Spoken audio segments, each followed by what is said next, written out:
walaalkaygiiyow walaashaydii ma isweydiisay sababta aad qurbaha u joogtid naftaada ma la xisaabtantay hadafkaad u soo baxday waddadii aad ku xaqiijin lahayd ma ku socotaa mise waad ka leexatay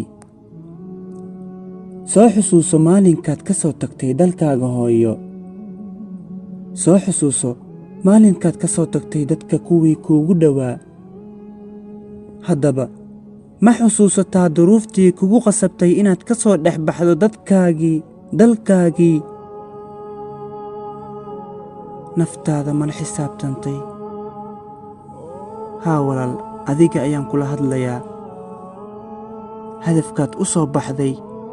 ku dadaal saad u xaqiijin lahayd